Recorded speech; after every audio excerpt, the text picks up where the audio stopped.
salam saya dari depan mimbar ini. Salam Tiberias. Masih kurang semangat. Shalom Tiberias. Apa kabarnya? Banyak berkat, banyak mujizat, banyak kuasa, banyak kepeng. Puji Tuhan. Yuk jumpai dulu 1, 2, 3 orang, katakan selamat datang, selamat beribadah, Tuhan Yesus memberkati. Haleluya. Puji nama Tuhan. Hari ini tema khotbah saya berbicara tentang yaitu Naaman dipulihkan oleh Allah. Saudaraku, kalau misalkan saudara pernah dengar khotbah ini, saya pernah sampaikan juga beberapa bulan atau beberapa tahun yang lalu. Tetapi Bapak Ibu, ini saya revisi, saya perbaiki, dan tentu penyampaiannya sangat berbeda sekali. Dan saya percaya firman Tuhan itu tidak akan pernah yang namanya keladuasa. Firman Tuhan itu tidak akan pernah mengecewakan Anda dan saya. Karena firman Tuhan itu hidup di dalam hidup Anda dan saya. Bapak Ibu yang dikasihi oleh nama Yesus, kenapa saya membawakan tema ini? Tentu ada alasannya. Alasannya adalah supaya Anda dan saya dipulihkan oleh Allah. Nah, sebelum kita menerima pemulihan Tuhan, sebelum kita menerima pemulihan dari Allah, ada 3 hal yang harus kita perkarakan. Ada 3 hal yang harus kita pertanyakan dalam hidup kita sebelum Anda dan saya dipulihkan oleh Allah. Pertanyaan yang pertama adalah, apa yang membuat seseorang sulit mengalami pemulihan dari Allah? Itu yang pertama. Lalu yang kedua, mengapa seseorang harus memiliki keinginan yang kuat untuk dipulihkan oleh Allah? Lalu kemudian yang ketiga, bagaimana caranya agar seseorang dapat dipulihkan oleh Allah? Nah, dari pertanyaan-pertanyaan tadi, kita perlu meminta hikmat Tuhan, kita perlu menyelidiki hati kita sehingga kita dapat dipulihkan oleh Allah. Langsung saja kita akan belajar sama-sama di dalam 2 Raja-Raja pasal 5 ayat yang pertama sampai dengan ayat yang ke-15. Kita akan baca secara bergantian, saudaraku. 2 Raja-Raja pasal 5 ayat yang pertama sampai dengan ayat 15. Kita akan baca secara bergantian, saudaraku. Saya pertama, nanti saudara kedua, lalu tiba di ayat 15, sama-sama kita baca. Yang sudah dapat katakan, wow, puji Tuhan. Kurang semangat ya kita katakan, wow, puji Tuhan. Judul berikutnya adalah Naaman disembuhkan. Naaman, panglima Raja Aram, adalah seorang terpandang di hadapan Tuhannya dan sangat disayangi. Sebab oleh dia Tuhan telah memberikan kemenangan kepada orang Aram, tetapi orang itu seorang pahlawan tentara sakit kusta. Sudah 2.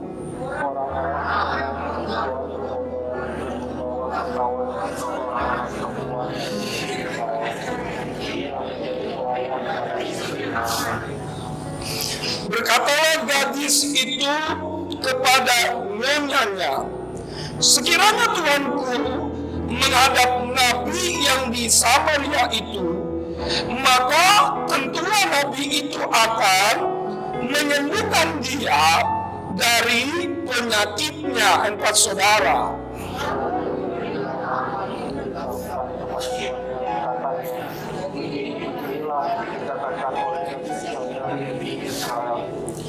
Maka jawab Raja Aram, baik, pergilah dan aku akan mengirim surat kepada Raja Israel. Lalu pergilah Naaman dan membawa sebagai persembahan 10 talenta perak dan 6.000 sikal emas dan 10 potong pakaian. 6 saudara.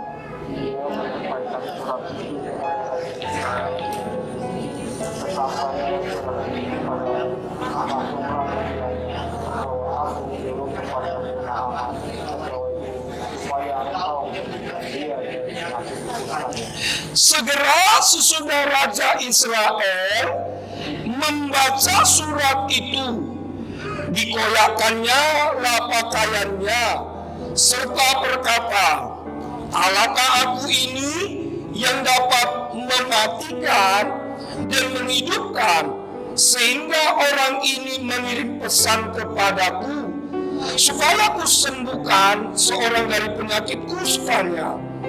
Tetapi sesungguhnya perhatikanlah dan lihatlah, ia mencari gara-gara terhadap aku." 8 saudara.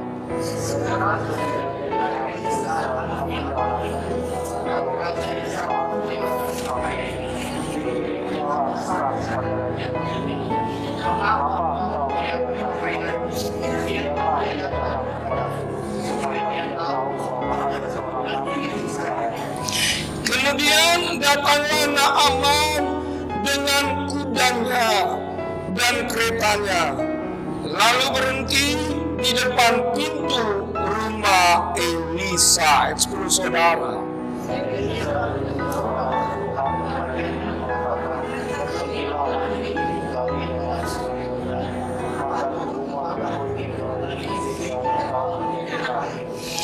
Tetapi pergilah Naaman dengan gusar sambil berkata, "Aku sangka bahwa setidak-tidaknya ia datang keluar dan berdiri memanggil nama Tuhan Allahnya, lalu menggerak-gerakkan tangannya di atas tempat penyakit itu, dan dengan demikian menyembuhkan penyakit kustaku." 12 saudara.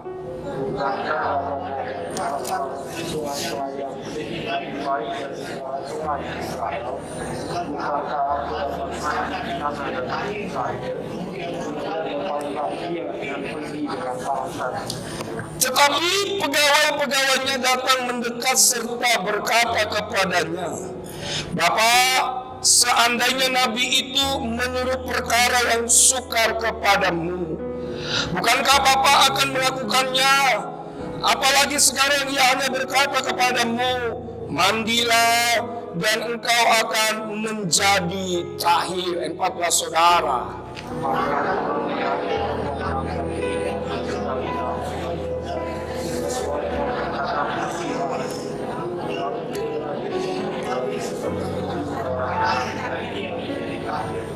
Ayat 15 sama-sama kita baca 2, 3, iya.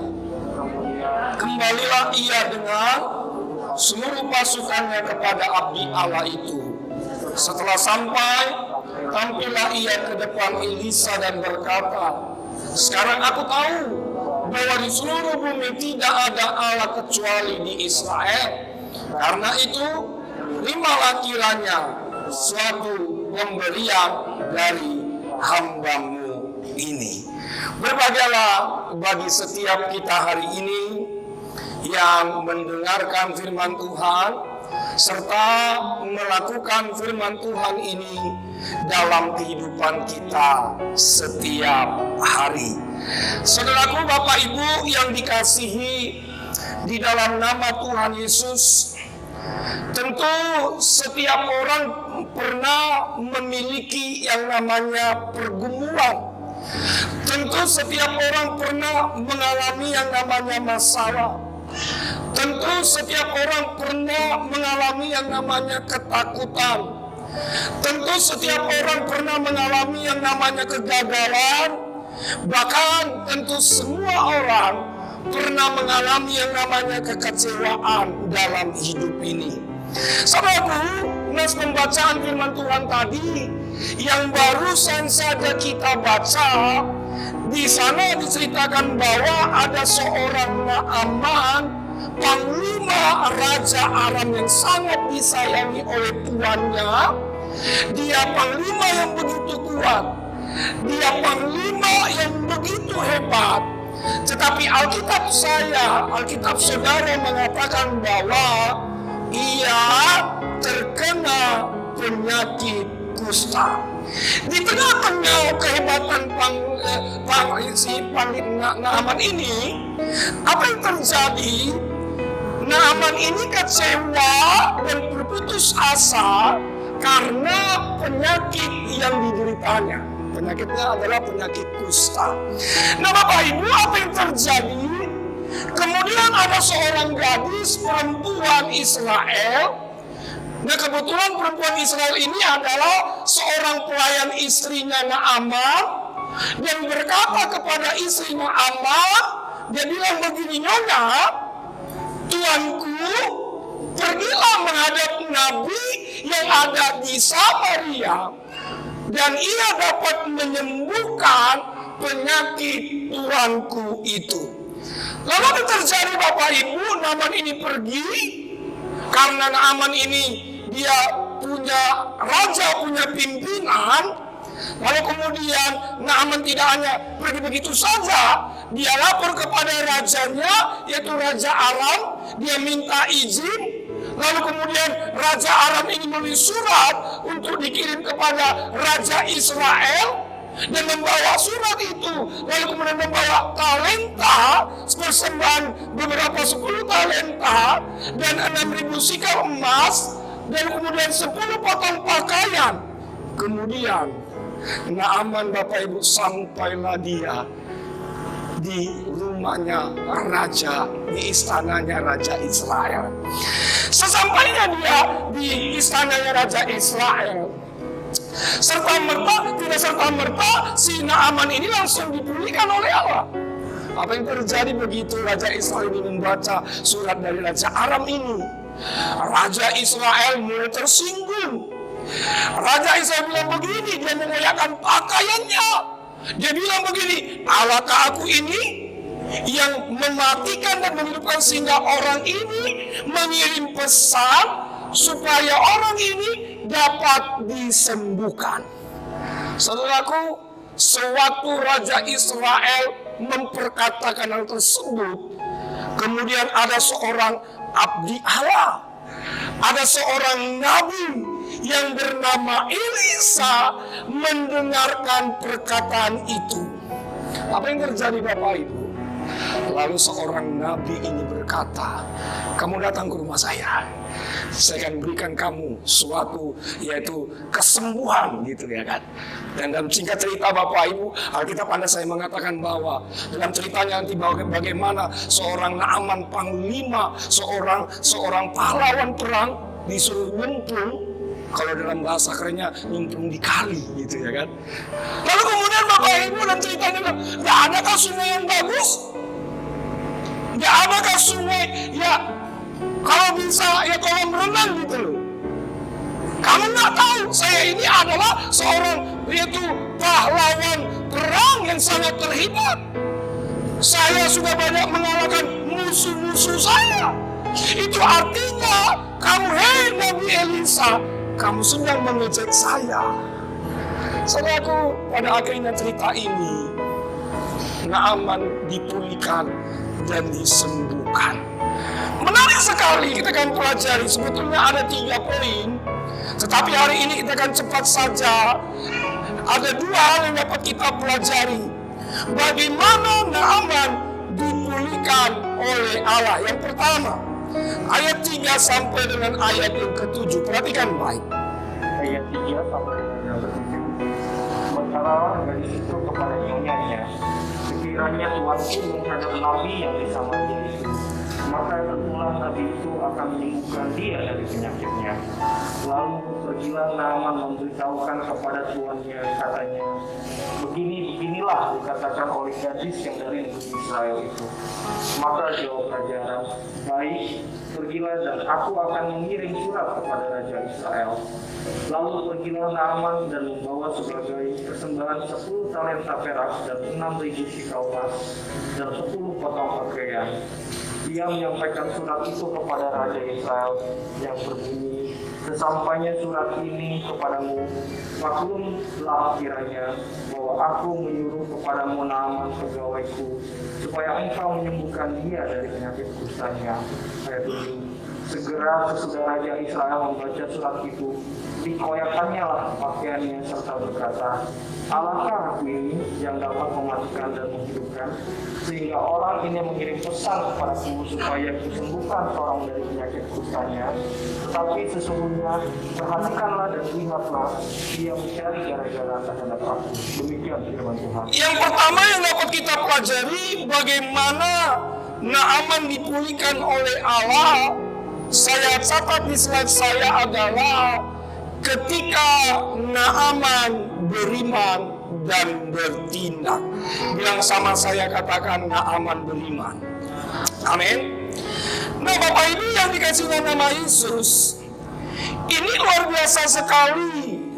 Hanya cuman ada seorang gadis muda berasal dari bangsa Israel, pembantu istrinya Naaman, melalui gadis itu supaya Naaman pergi ke Samaria. Sesampai di Samaria, sesampai di Israel, ternyata ada seorang Nabi Elisa mendengarkan kabar itu. Nah, Bapak Ibu yang sama Yesus, apa yang terjadi? Sekalipun Naaman belum melihat, namun ia beriman, namun ia percaya bahwa apa yang dikatakan oleh perempuan bangsa Israel itu pasti akan terjadi. Misalkan Bapak Ibu, kalaupun Naaman tidak mau pergi ke Israel, saya percaya mukjizat tidak akan pernah terjadi. Betul? Tetapi karena dia mendengarkan perkataan dari perempuan muda Israel itu, maka dia pergi, maka dia bertindak dengan iman. Dengan imannya itulah maka Naaman disembuhkan dan dipulihkan oleh Allah. Tahukah saudaraku, Bapak Ibu selama Yesus, iman itu tidak hanya cukup diucapkan. Banyak orang Kristen berkata, saya punya iman besar. Tetapi pada faktanya sebenarnya dia tidak beriman. Iman itu tidak hanya cukup diucapkan, tetapi iman harus diperbuat. Bilang sama saya, katakan diperbuat. Saya senang dengan tulisan seorang Yakobus. Dia bilang begini, slide berikutnya, Yakobus pasal 2 ayat 17 sampai dengan 19. Yuk sama-sama kita baca 2-3 ya. Demikian juga halnya dengan iman. Jika iman itu tidak disertai perbuatan, maka iman itu pada hakikatnya adalah mati. Tetapi mungkin ada orang berkata, padamu ada iman dan padaku ada perbuatan. Aku akan menjawab dia, tunjukkanlah kepadaku iman itu tanpa perbuatan, dan aku akan menunjukkan kepadamu imanku dari perbuatan-perbuatanku. 19:23 ya. Engkau percaya bahwa hanya ada satu Allah saja, itu baik. Tetapi setan-setan pun juga percaya akan hal itu, dan mereka gemetar. Oleh sebab itu Bapak Ibu yang dikasih nama Yesus, orang beriman kepada Tuhan tidak hanya sebatas diucapkan semata, tetapi harus terlihat dari perbuatan-perbuatannya. Saudaraku Bapak Ibu, Itulah sebabnya Naaman tidak hanya saja beriman, tetapi dia bertindak. Sewaktu dia mendengarkan perkataan seorang perempuan Israel, dan pada akhirnya dia pergi ke Samaria atau ke Israel. Saya mencatat Bapak Ibu apa tindakan iman Naaman. Yang pertama tindakannya, Naaman menghadap Raja Aram dan meyakinkan raja atas apa yang ia percayai atau imani. Bayangkan, dia menghadap rajanya, dia menghadap Tuhan.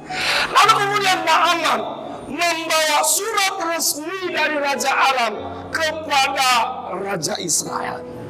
Lalu kemudian Naaman tidak akan pergi dengan tangan kosong, tetapi membawa emas, perak, dan pakaian.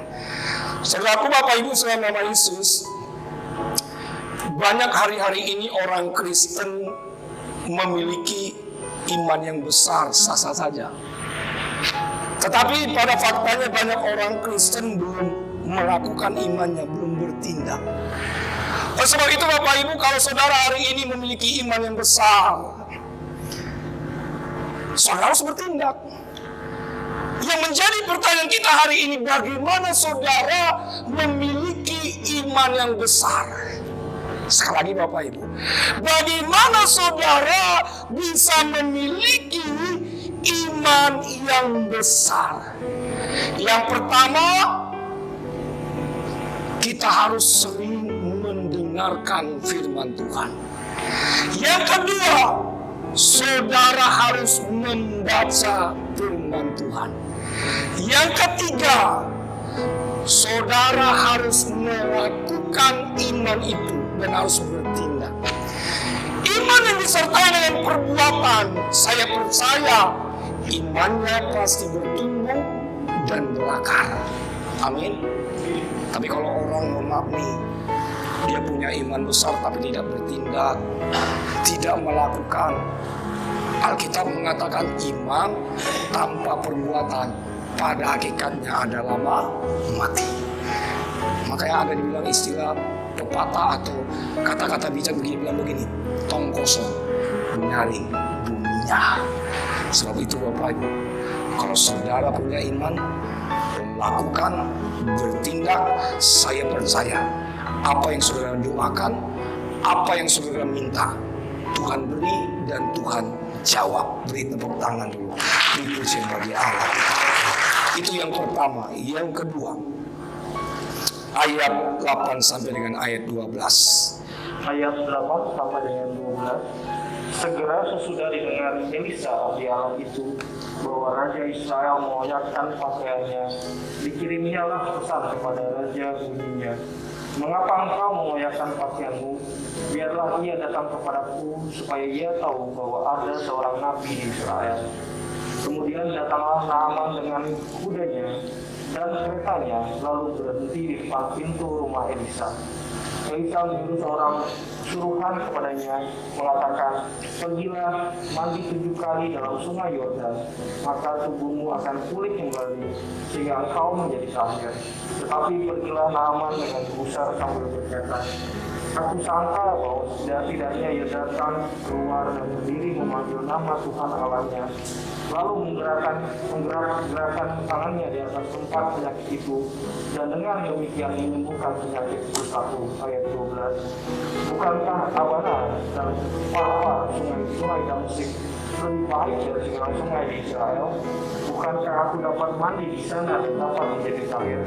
Kemudian berpalinglah ia dan pergi dengan panas hati. Demikian firman Tuhan. Yang kedua yang dapat kita pelajari Bapak Ibu, bagaimana Naaman dipulihkan oleh Allah. Ketika Naaman mendengarkan firman Tuhan. Sewaktu Nabi Elisa mendengar Raja Israel mengoyakkan pakaiannya, lalu kemudian Nabi Elisa memberikan pesan supaya panglima Naaman itu datang kepada Nabi Elisa. Tetapi yang terjadi Bapak Ibu, Naaman itu gusar. Dia bilang begini, saya kira saya menggerak-gerakkan tangan saya bisa sembuh. Ternyata ketemu dengan seorang Nabi Elisa. Tetapi apa yang terjadi? Saya disuruh nyemplung ke sungai Yordan. Di situ pun Bapak Ibu, seorang Naaman ini gusar. Dia bilang, nggak ada sungai yang lain. Kan di sana kan banyak sungai yang bagus. Ada sungai Abana, ada sungai Barpar, dan sungai Damsik, dan sungai yang lainnya. Waktu si Naaman berkata demikian, saudaraku, si Naaman mulai panas hatinya. Dia mulai gusar. Lalu kemudian pegawai-pegawainya bilang begini, Bapak, udah lakukanlah perintah itu supaya Bapak dapat disembuhkan.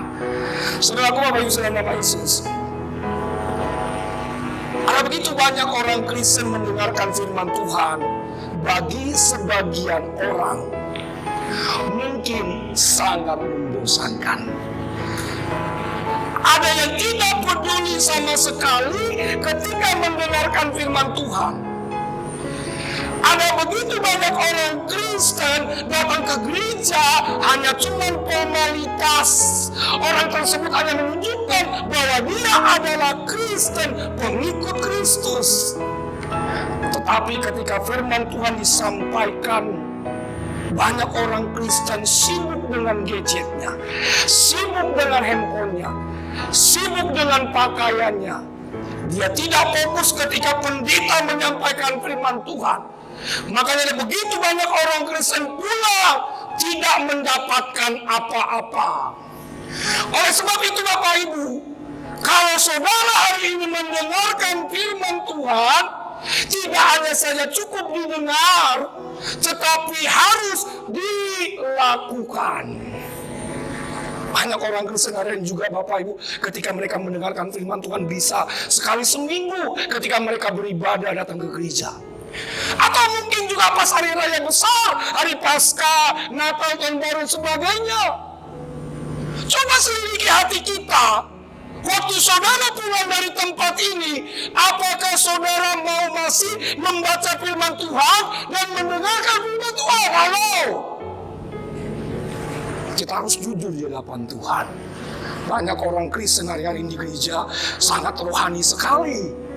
Tetapi di luar gereja, rohana.